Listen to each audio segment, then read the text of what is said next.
In advance of the Michigan Democratic primary, Representative Rashida Tlaib is urging Michigan Democrats to vote uncommitted rather than supporting Joe Biden as a sign of their opposition to the way that he is addressing the war being waged on the Palestinian people. Take a look at this. It is important, as you all know, to not only march against the genocide, not only make sure that we're calling our members of Congress and local electeds and passing city resolutions all throughout our country. It is also important to create a voting bloc, something that is a bullhorn to say enough is enough.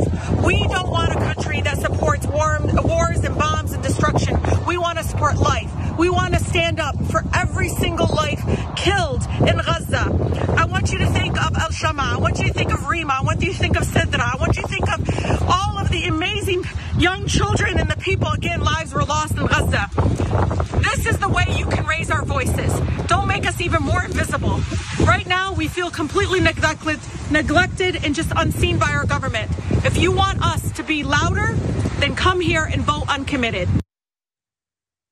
I want to address one thing right off the bat, because I don't know how much time we have to discuss this, and I have a lot of thoughts and I won't be able to fit them all in. Everyone needs to understand that she is advising Democrats to do this in the Democratic primary.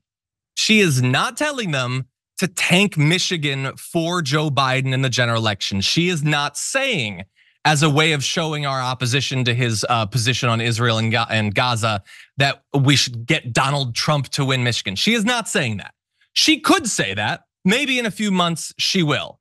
Let's judge that if and when that happens. For now, she is saying to do it to send a strong signal to the leader of the Democratic Party in an area where he has been rightly criticized by so many people, particularly young voters.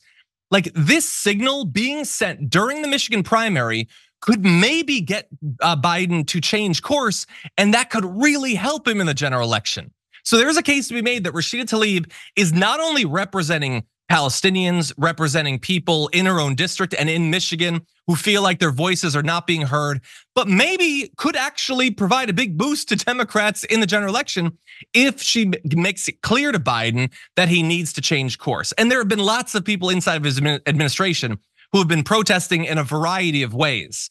And the reason I say all this is I know there are people who they see Rashida Tlaib, they know she's a member of the squad, she's a progressive, they're gonna be like, let's pretend that she's trying to wreck Michigan in the general election to get people really mad at her. And people have been so ready to attack anyone who stands against Biden's position on this war that they're not gonna be hindered by the facts. But to whatever extent I can set the record straight, that is what she's actually advising people to do.